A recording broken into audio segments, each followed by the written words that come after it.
বেশি করে মনে করছি যে 2024 সালে ভ্যালি রোডের কোজি কটেজ অগ্নিকাণ্ডে আমি যখন আমার দুই কন্যা সহ আগুনে আটকা পড়ি, যেখানে 46 জন মানুষ মারা গেছে, তখন একটু আগে সালেহ ভাইকে বলছিলাম ছাদের উপরে আমরা যেই প্রায় 50 জন মানুষ আটকা পড়েছিলাম, মৃত্যুর প্রহর গুনছিলাম, প্রথম এই কমলা এবং কালো কালারের এই জামাটা যখন আমরা ছাদে প্রথম দেখি, তখন আমরা 50 জন মানুষ একটু করে আশার আলো দেখতে পাই যে মনে হয় এইবার হয়তো আমরা বেঁচে যাব। তো সেই কৃতজ্ঞতা বোধ থেকে আবারও ধন্যবাদ জানাচ্ছি, কৃতজ্ঞতা জানাচ্ছি ফায়ার সার্ভিসকে। আজকে নিমতলী ট্র্যাজেডি অবহেলাজনিত হত্যাকাণ্ড থামবে কবে, এই টাইটেলের মধ্যেই কিন্তু আমাদের বক্তব্যটি আছে। বাংলাদেশ পরিবেশ আন্দোলন বাপার এই আয়োজন কিন্তু আজকে নতুন না। আজকে আমি এখানে কিনোট পেপার পড়ছি, 2024-এর আগেও এই ধরনের দুর্ঘটনার জন্য আমি কিনোট পড়েছি, কিন্তু 2024-এর পরে আবার এক সপ্তাহ পরে বাপা থেকে এখানে আরো একটি এই ধরনের প্রোগ্রামের আয়োজন করা হয়েছিল। তখন এই প্রোগ্রামের উপস্থাপক মহোদয় আমাকে পরিচয় করে দিয়েছিলেন যে 7 দিন আগে বেলি রোডের অগ্নিকাণ্ডে বেঁচে যাওয়া মানুষ।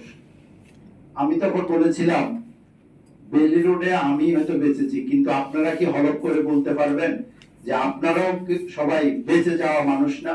আমি হয়তো বেলি রোডে আগুন থেকে বেঁচেছি, এই শহরের প্রত্যেকটা মানুষ সার্ভাইভার। সবাই আমরা চিন্তা করি যে আজকে বাসায় ফেরত যেতে পারবো কিনা। হয় সিটি কর্পোরেশনের ওই ড্রেনেজের ম্যানহোল চুরি করে নিয়ে যাওয়ার কারণে আমি নিচে পড়ে যেতে পারি, অথবা অসতর্কভাবে নির্মাণ করার কারণে উপর থেকে ইট পড়ে আমরা মারা যেতে পারি। গাড়ি যে কোনো সময় আমার ফুটপাতের উপরে উঠে যাচ্ছে। এই শহরটিতে অনিরাপত্তায় ভরপুর, তারপরেও কতগুলো ঘটনা আছে যেগুলো আমাদেরকে চোখে আঙ্গুল দিয়ে দেখিয়ে দেয় এগুলো খুবই অবহেলাজনিত বিষয়, যেটি নিমতলী ট্র্যাজেডি তার একটি। বাংলাদেশ বর্তমানে দক্ষিণ এশিয়ার অন্যতম দ্রুত নগরায়ন এবং শিল্পায়নশীল একটি দেশ, আমরা সবাই জানি। শিল্পায়নের প্রসার, রাসায়নিক ভিত্তিক ব্যবসার সম্প্রসারণ এবং নগর জনসংখ্যা দ্রুত বৃদ্ধি দেশের অর্থনৈতিক অগ্রগতিতে গুরুত্বপূর্ণ ভূমিকা রাখলেও এর সঙ্গে তাল মিলিয়ে নিরাপদ রাসায়নিক ব্যবস্থাপনা, ঝুঁকি মূল্যায়ন, নগর পরিকল্পনা এবং আইন প্রয়োগ ব্যবস্থা গড়ে ওঠেনি। ফলে প্রতিদিন বিপুল পরিমাণ দাহ্য বিস্ফোরক ও বিষাক্ত রাসায়নিক উৎপাদন, সংরক্ষণ, পরিবহন এবং ব্যবহার হলেও সেগুলোর নিরাপদ ব্যবস্থাপনা নিশ্চিত করা সম্ভব হচ্ছে না। বিশেষ করে পুরান ঢাকার মতো ঘনবসতিপূর্ণ এলাকায় দীর্ঘদিন ধরে আবাসিক ভবনের নিচতলা কিংবা পাশের ভবনগুলোতে অবৈধভাবে রাসায়নিক গুদাম স্থাপন করা হয়েছে। সংকীর্ণ রাস্তা, অপরিকল্পিত ভবন নির্মাণ, দুর্বল অগ্নি নির্বাপন ব্যবস্থা, অপর্যাপ্ত তদারকির কারণে এইসব এলাকা একটি নীরব ঝুঁকিপূর্ণ অঞ্চলে পরিণত হয়েছে। বহু বছর ধরে বিভিন্ন সংস্থা ও বিশেষজ্ঞরা এই বিষয়ে সতর্ক করলেও কার্যকর ব্যবস্থা গ্রহণে দীর্ঘসূত্রতা ও প্রশাসনিক উদাসীনতার পরিস্থিতিকে আরো জটিল করে তোলে। এরই নির্মল পরিণতি ছিল 2010 সালের নিমতলী কেমিক্যাল ট্র্যাজেডি। নিমতলী চুরিহাট্টা, বনানীর FR tower, Sitakunda BM container depot কিংবা সাম্প্রতিক বেলি রোডের অগ্নিকাণ্ড এইসব ঘটনার বিচ্ছিন্ন কোনো ঘটনা নয়, বরং একই ধরনের নীতিগত ব্যর্থতা, দুর্বল শাসন, দুর্বল নগর শাসন, নিরাপত্তা ব্যবস্থার সীমাবদ্ধতার ধারাবাহিক প্রতিফলন। তাই নিমতলী ট্র্যাজেডিকে শুধুমাত্র একটি অগ্নিকাণ্ড হিসাবে নয়, বরং বাংলাদেশের রাসায়নিক নিরাপত্তা ও নগর দুর্যোগ ব্যবস্থাপনার একটি গুরুত্বপূর্ণ মোড় পরিবর্তনের ঘটনা হিসেবে মূল্যায়ন করা দরকার। 2010 সালের 3রা জুন রাত আনুমানিক 10:30টার দিকে পুরান ঢাকার নিমতলী এলাকার নবাব কাটরা সংলগ্ন একটি ভবনে অগ্নিকাণ্ডের সূত্রপাত ঘটে। অল্প সময়ের মধ্যে আগুন ভবনের নিচতলায় সংরক্ষিত বিপুল পরিমাণ দাহ্য রাসায়নিক পদার্থে ছড়িয়ে পড়ে এবং মুহূর্তের মধ্যে তা বিস্ফোরণমুখী রূপ ধারণ করে। অ্যালকোহল, পারফিউম, থিনার, প্লাস্টিকের কাঁচামাল সহ বিভিন্ন বর্জ্য পদার্থ আগুনের তীব্রতা বহুগুণ বাড়িয়ে দেয়। ঘনবসতিপূর্ণ পরিবেশ, ভবনগুলোর মধ্যে স্বল্প দূরত্ব এবং সংকীর্ণ সড়কের কারণে আগুন দ্রুত আশেপাশের ভবনগুলোতে ছড়িয়ে পড়ে। ফায়ার সার্ভিস দ্রুত ঘটনাস্থলে পৌঁছালেও সংকীর্ণ রাস্তা, পর্যাপ্ত পানি সরবরাহের অভাব এবং রাসায়নিক অগ্নিকাণ্ড মোকাবেলায় সীমিত সক্ষমতার কারণে আগুন নিয়ন্ত্রণে আনতে উল্লেখযোগ্য সময় লেগে যায়। কয়েক ঘন্টার মধ্যেই পুরো এলাকাটি একটি বিভীষিকাময় পরিস্থিতির সৃষ্টি করে, যেখানে অসংখ্য মানুষ আগুনে দগ্ধ হয়ে প্রাণ হারায় এবং বহু মানুষ গুরুতর আহত হয়। নিমতলীর ট্র্যাজেডি কোনো আকস্মিক দুর্ঘটনা ছিল না, বরং এটি দীর্ঘদিনের অব্যবস্থাপনা, দুর্বল আইন প্রয়োগ এবং প্রশাসনিক ব্যর্থতার একটি মর্মান্তিক পরিণতি। আবাসিক এলাকায় বিপজ্জনক রাসায়নিক গুদাম স্থাপন, ভবনের অনুমোদিত বাণিজ্যিক ব্যবহার, বিল্ডিং কোড অমান্য করা এবং পর্যাপ্ত অগ্নি নিরাপত্তা ব্যবস্থা না থাকা এই দুর্ঘটনার প্রধান কারণগুলোর মধ্যে অন্যতম। এর পাশাপাশি সংশ্লিষ্ট সংস্থাগুলোর মধ্যে সমন্বয়ের অভাব পরিস্থিতিকে আরো জটিল করে তোলে। RAJUK, city corporation, fire service, বিদ্যুৎ কর্তৃপক্ষ এবং স্থানীয় প্রশাসনের নিয়মিত তদারকি ও কার্যকর নজরদারির ঘাটতির কারণে ঝুঁকিপূর্ণ রাসায়নিক গুদামগুলো বছরের পর বছর পরিচালিত হয়েছে। দুর্ঘটনার পর গঠিত তদন্ত কমিটি আবাসিক এলাকা থেকে রাসায়নিক গুদাম অপসারণ, ফায়ার হাইড্রেন্ট স্থাপন, ফায়ার সার্ভিসের সক্ষমতা বৃদ্ধি, কঠোর আইন বাস্তবায়ন এবং ঝুঁকিপূর্ণ ভবন চিহ্নিতকরণ সহ একাধিক গুরুত্বপূর্ণ সুপারিশ প্রদান করলেও সেগুলোর অধিকাংশই বাস্তবায়িত হয়নি। ফলে নিমতলীর শিক্ষা বাস্তবে রূপ না নিয়ে কেবল নীতিপত্রের মধ্যেই সীমাবদ্ধ থেকেছে। নিমতলী ট্র্যাজেডিতে অন্তত 126 জন নিহত এবং প্রায় 2 শতাধিক মানুষ আহত হয়। অনেকেই মারাত্মকভাবে দগ্ধ হয়ে দীর্ঘমেয়াদী চিকিৎসার প্রয়োজন হয়ে পড়ে। বহু পরিবার তাদের একমাত্র উপার্জনক্ষম সদস্যকে হারায়, অসংখ্য শিশু এতিম হয়ে এবং অনেক মানুষ স্থায়ী শারীরিক অক্ষমতা এবং মানসিক ট্রমার শিকার হন। দুর্ঘটনার পর দীর্ঘদিন ধরে ক্ষতিগ্রস্ত পরিবারগুলোর আর্থিক অনিশ্চয়তা, সামাজিক সংকট এবং মানসিক বিপর্যয়ের মধ্যে জীবন যাপন করতে বাধ্য হয়। অর্থনৈতিক দিক থেকে এই দুর্ঘটনা ছিল অত্যন্ত ব্যয়বহুল। একাধিক ভবন, ব্যবসা প্রতিষ্ঠান, রাসায়নিক গুদাম, বিপুল পরিমাণ বাণিজ্যিক পণ্য সম্পূর্ণরূপে ধ্বংস হয়ে যায়। চিকিৎসা ব্যয়, পুনর্বাসন, অবকাঠামো পুনর্নির্মাণ, ব্যবসায়িক ক্ষতি মিলিয়ে দেশের অর্থনীতিতে উল্লেখযোগ্য নেতিবাচক প্রভাব পড়ে। পাশাপাশি পরিবেশে বিষাক্ত ধোঁয়া, রাসায়নিক নির্গমনের কারণে স্থানীয় পরিবেশ ও জনস্বাস্থ্যের উপর দীর্ঘমেয়াদী প্রভাব সৃষ্টি হয়। এই ঘটনার পর স্বরাষ্ট্র মন্ত্রণালয়, ঢাকা সিটি কর্পোরেশন সহ বিভিন্ন সংস্থার সমন্বয়ে একাধিক তদন্ত কমিটি গঠন করা হয়। তদন্ত প্রতিবেদনে পুরানো ঢাকার আবাসিক এলাকার কেমিক্যাল গুদাম, অনুমোদিত ভবন ব্যবহার, অগ্নি নিরাপত্তাহীন স্থাপনা এবং দুর্বল তদারকিকে দুর্ঘটনার মূল কারণ হিসাবে চিহ্নিত করা হয়। তদন্ত কমিটি 17 দফা সুপারিশ প্রদান করে, যার মধ্যে ছিল জরুরি ভিত্তিতে আবাসিক এলাকা থেকে রাসায়নিক গুদাম সরিয়ে নেওয়া, আবাসিক এলাকায় রাসায়নিক বা বিস্ফোরক জাতীয় পদার্থ মজুদ বা বিপণন কঠোরভাবে নিষিদ্ধ করা, ফায়ার সেফটি আইন কঠোরভাবে বাস্তবায়ন, ফায়ার হাইড্রেন্ট স্থাপন, ভবনের জরুরি বহির্গমন নিশ্চিত করা, ফায়ার সার্ভিস ও সিভিল ডিফেন্স বিভাগের কাঠামোগত জনবল প্রশিক্ষণ ও সরঞ্জামের আধুনিকায়ন, ৬২,০০০ কমিউনিটি স্বেচ্ছাসেবক তৈরির পরিকল্পনা বাস্তবায়ন, অবৈধ গুদামের বিরুদ্ধে ব্যবস্থা গ্রহণ এবং সচেতনতা বৃদ্ধি। রাজধানী থেকে রাসায়নিকের গুদাম, কারখানা সরিয়ে নেওয়ার সুপারিশও করা হয়। সেই কমিটি কেরানীগঞ্জ ও নারায়ণগঞ্জ স্থান নির্ধারণের পাশাপাশি উচ্চমাত্রা বিপজ্জনক ৫ শতাধিক রাসায়নিকের তালিকা প্রস্তুত করে শিল্প মন্ত্রণালয়ে প্রতিবেদন দেয়। কিন্তু অত্যন্ত দুঃখজনক ভাবে এইসব সুপারিশের বড় অংশই অকার্যকর রয়ে যায়, অর্থাৎ কার্যকর ভাবে বাস্তবায়িত হয়নি। বিভিন্ন সময় সরকার রাসায়নিক গুদাম স্থানান্তরের উদ্যোগ নিলেও তা ছিল দৃঢ়, সীমিত এবং অনেক ক্ষেত্রে কাগজে কলমে মাত্র। অংশীজনদের নিয়ে গঠিত বিভিন্ন কমিটি সহ অন্যান্য নাগরিক সংগঠন বারবার সতর্ক করেছে যে নিমতলীর শিক্ষা যথাযথভাবে গ্রহণ না করলে আরো বড় দুর্ঘটনা ঘটবে। পরবর্তীতে সংশ্লিষ্ট তদারকি সংস্থার অবহেলা, রাজনৈতিক পৃষ্ঠপোষকতা এবং অতিরিক্ত মুনাফার আশায় ভূমির মালিকেরা আবারও বিপজ্জনক রাসায়নিক গুদাম, কারখানা ভাড়া দেওয়া শুরু করে, যার ফলে পুরান ঢাকার বহু এলাকায় এখনো ঝুঁকিপূর্ণ রাসায়নিক মজুদ, অবৈধ বৈদ্যুতিক সংযোগ ও অগ্নি নিরাপত্তাহীন বাণিজ্যিক ব্যবহার বিদ্যমান। এই ক্ষেত্রে তদারকির জন্য দায়িত্বপ্রাপ্ত সরকারি প্রতিষ্ঠান সমূহ যেমন রাজুক, বিদ্যুৎ সংযোগ প্রদানকারী সংস্থা এবং সংশ্লিষ্ট মন্ত্রণালয় সমূহ যেন নিজেদের দায়িত্ব থেকে অব্যাহতি নিয়েছেন বলে প্রতীয়মান হয়।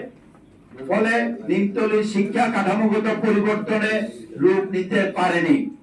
এই সতর্কবার্তার বাস্তব প্রতিফলন দেখা যায় 2019 সালে চুরিহাট্টা অগ্নিকাণ্ডে। নিমতলীর মতো সেখানেও রাসায়নিক গুদাম ও দাহ্য পদার্থের কারণে ভয়াবহ বিস্ফোরণ ও আগুনে বহু মানুষ নিহত হয়েছে। পরবর্তীতে মগবাজার বিস্ফোরণ, বনানীর FR টাওয়ার অগ্নিকাণ্ড, বঙ্গবাজার অগ্নিকাণ্ড, সাম্প্রতিককালে বেলি রোডের অগ্নিকাণ্ড একই ধরনের অব্যবস্থাপনা এবং নিরাপত্তাহীনতার চিত্র তুলে ধরে। প্রতিটি ঘটনার পর তদন্ত, শোক, প্রতিশ্রুতি এবং কিছু সময়ের জন্য অভিযান দেখা গেলেও দীর্ঘমেয়াদী কাঠামোগত পরিবর্তন খুব কমই হয়েছে। এইসব দুর্ঘটনা স্পষ্টভাবে দেখিয়ে দিয়েছে সংশ্লিষ্ট কর্তৃপক্ষের অবহেলা, দুর্বল সমন্বয় এবং আইনের শিথিল প্রয়োগ পরিস্থিতিকে আরো ভয়াবহ করেছে। RAJUK city corporation, fire service, বিদ্যুৎ কর্তৃপক্ষ, পরিবেশ অধিদপ্তর এবং স্থানীয় প্রশাসনের মধ্যে কার্যকর সমন্বয়ের অভাব দীর্ঘদিন ধরে ঝুঁকি বাড়িয়েছে।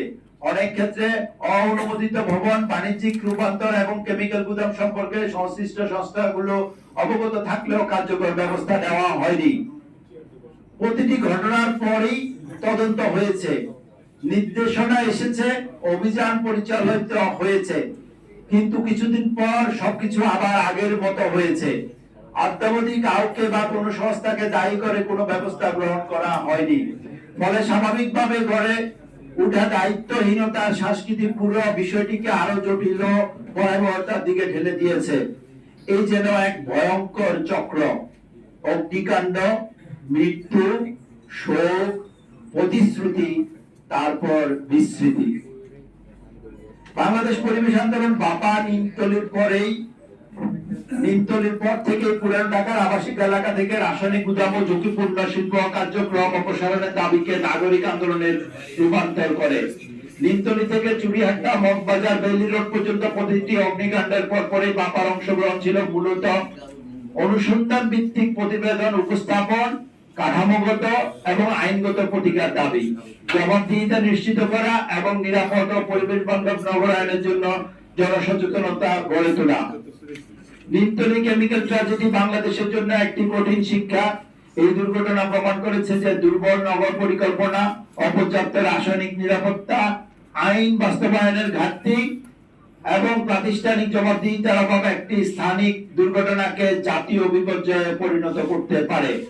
ভবিষ্যতে এই ধরনের দুর্ঘটনা প্রতিরোধে নিম্নোক্ত বাস্তবায়নযোগ্য নীতিগত 11টি সুপারিশ মালা আজকের বাংলাদেশ পরিবেশ আন্দোলন বাপায়ের এই আয়োজন থেকে ঘোষণা করা হচ্ছে।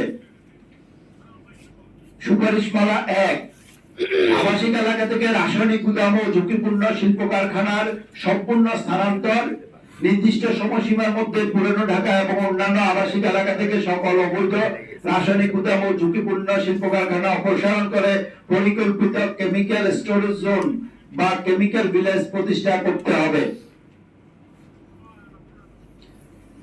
সুপারিশ 2, জাতীয় রাসায়নিক নিরাপত্তা ব্যবস্থাপনা কাঠামো প্রণয়ন, রাসায়নিক উৎপাদন, সংরক্ষণ, পরিবহন ও ব্যবহার নিয়ন্ত্রণে আন্তর্জাতিক মানসম্মত একটি national chemical safety management framework প্রণয়ন এবং বাস্তবায়ন করতে হবে, যাতে সকল সংশ্লিষ্ট প্রতিষ্ঠানের দায়িত্ব ও জবাবদিহিতা সুস্পষ্টভাবে নির্ধারণ করা হয়। 3, ফায়ার সার্ভিস ও সিভিল ডিফেন্সের আধুনিকায়ন, আধুনিক অগ্নি নির্বাপন সরঞ্জাম, পর্যাপ্ত জনবল, বিশেষায়িত কেমিক্যাল ফায়ার রেসপন্স ইউনিট, উন্নত প্রশিক্ষণ এবং সংকীর্ণ এলাকায় উদ্ধার সক্ষমতা বৃদ্ধি করতে হবে। একই সঙ্গে গণবসতিপূর্ণ এলাকায় ফায়ার হাইড্রেন্ট নেটওয়ার্ক, জরুরি প্রবেশপথ এবং দ্রুত সাড়া প্রদানের অবকাঠামো গড়ে তুলতে হবে। 4, আইন ও বিল্ডিং কোডের কঠোর বাস্তবায়ন, অগ্নি নিরাপত্তা আইন, Bangladesh national building code BNBC, পরিবেশ আইন, ঝুঁকিপূর্ণ রাসায়নিক ব্যবস্থাপনা সংক্রান্ত বিধিমালা কঠোরভাবে বাস্তবায়ন করতে হবে। আবাসিক এলাকায় রাসায়নিক গুদাম, অননুমোদিত বাণিজ্যিক ব্যবহার এবং ঝুঁকিপূর্ণ বৈদ্যুতিক সংযোগের বিরুদ্ধে নিয়মিত অভিযান পরিচালনা করতে হবে। সুপারিশ 5, ডিজিটাল লাইসেন্সিং এবং নিয়মিত নিরাপত্তা পরিদর্শন। রাসায়নিক গুদাম ও শিল্প প্রতিষ্ঠানের জন্য ডিজিটাল লাইসেন্সিং ব্যবস্থা চালু করতে হবে এবং নিয়মিত নিরাপত্তা পরিদর্শন, ঝুঁকি মূল্যায়ন ও আইন অমান্যকারীদের বিরুদ্ধে দ্রুত প্রশাসনিক ব্যবস্থা নিশ্চিত করতে হবে। 6 ঝুঁকিপূর্ণ ভবনের জাতীয় ডাটাবেস প্রকাশ্য তালিকায় অন্তর্ভুক্ত করতে হবে। দেশব্যাপী ঝুঁকিপূর্ণ ভবনের কারিগরি জরিপ সম্পন্ন করে জিআইএস বা জিওগ্রাফিক্যাল ইনফরমেশন সিস্টেম ভিত্তিক হ্যাজার্ড ম্যাপিং এবং একটি জাতীয় ডাটাবেস তৈরি করতে হবে। অত্যন্ত ঝুঁকিপূর্ণ ভবনের তালিকা জনসাধারণের জন্য উন্মুক্ত রাখতে হবে এবং ভবনের সামনে দৃশ্যমান সতর্কীকরণ চিহ্ন প্রদর্শনের ব্যবস্থা করতে হবে। 7 ভবনের বাধ্যতামূলক নিরাপত্তা সনদ বা ফিটনেস সার্টিফিকেট। সকল বাণিজ্যিক ও বহুতল ভবনের জন্য প্রতি বছর নবায়নযোগ্য ফিটনেস সার্টিফিকেট বাধ্যতামূলক করতে হবে এবং ভবনের প্রবেশ পথে তা দৃশ্যমানভাবে প্রদর্শনের ব্যবস্থা করতে হবে। জরুরি প্রস্তুতি ও সচেতনতা বৃদ্ধি। 8 প্রতিটি শিল্প ও বাণিজ্যিক প্রতিষ্ঠানের জন্য ইমার্জেন্সি রেসপন্স প্ল্যান, নিয়মিত অগ্নি নির্বাপন মহড়া বা ফায়ার ড্রিল, কর্মীদের নিরাপত্তা প্রশিক্ষণ এবং কমিউনিটি ভিত্তিক স্বেচ্ছাসেবক দল গঠন নিশ্চিত করতে হবে। পাশাপাশি গণমাধ্যম ও শিক্ষা প্রতিষ্ঠানের মাধ্যমে রাসায়নিক নিরাপত্তা বিষয়ে সচেতনতা বৃদ্ধি করতে হবে। 9 আইনের বাস্তবায়ন, সমন্বিত প্রাতিষ্ঠানিক তদারকি ও জবাবদিহিতা নিশ্চিত করা। RAJUK, city corporation, fire service, শিল্প মন্ত্রণালয়, পরিবেশ অধিদপ্তর, বিদ্যুৎ কর্তৃপক্ষ এবং স্থানীয় প্রশাসনের মধ্যে সমন্বিত তদারকির ব্যবস্থা গড়ে তুলতে হবে। কোন দুর্ঘটনা ঘটলে দায়ী ব্যক্তি বা প্রতিষ্ঠানের বিরুদ্ধে দ্রুত তদন্ত ও আইনগত ব্যবস্থা গ্রহণের মাধ্যমে জবাবদিহিতা নিশ্চিত করতে হবে। 10 অগ্নি দুর্যোগ মুক্ত ও নিরাপদ নগরায়নে দীর্ঘমেয়াদী বিনিয়োগ ও রাজনৈতিক অঙ্গীকার নিশ্চিতকরণ। অগ্নি দুর্যোগ মুক্ত নগরায়ন নিশ্চিত করতে পর্যাপ্ত বিনিয়োগ, দৃঢ় রাজনৈতিক সদিচ্ছা এবং সমন্বিত পরিকল্পনা অপরিহার্য। রানা প্লাজার ঘটনার পর যেমন দেশের পোশাক শিল্পে অগ্নি ও ভবন নিরাপত্তা ব্যাপক সংস্কার সম্ভব হয়েছে, তেমনি নাগরিক জীবনের নিরাপত্তা নিশ্চিত করতে সরকার, সংশ্লিষ্ট প্রতিষ্ঠান এবং বেসরকারি খাতে সমন্বিত ও কার্যকর উদ্যোগ গ্রহণ করতে হবে। জাতীয় নগর অগ্নি ও রাসায়নিক ঝুঁকি ব্যবস্থাপনা পরিকল্পনা, national urban fire and chemical risk management action plan প্রণয়ন, একটি সময়সীমা ভিত্তিক জাতীয় কর্ম পরিকল্পনা গ্রহণ করতে হবে, যেখানে অর্থায়ন, দায়িত্বপ্রাপ্ত প্রতিষ্ঠান, বাস্তবায়নের কর্মসূচি, পর্যবেক্ষণ ও মূল্যায়নের সুস্পষ্ট কাঠামো থাকবে। সম্মানিত উপস্থিতি, নিমতলী কেমিক্যাল ট্র্যাজেডি আমাদের শিখিয়েছে যে দুর্যোগ শুধু দুর্ঘটনা নয়, অনেক ক্ষেত্রে তা অবহেলা, দুর্বল আইন প্রয়োগ ও অপরিকল্পিত নগরায়নের ফল। নিরাপদ ও দুর্যোগ সহনশীল বাংলাদেশ গড়ে তুলতে কঠোর আইন বাস্তবায়ন, কার্যকর তদারকি, আধুনিক প্রযুক্তির ব্যবহার এবং জনসম্পৃক্ততা নিশ্চিত করাই ভবিষ্যতে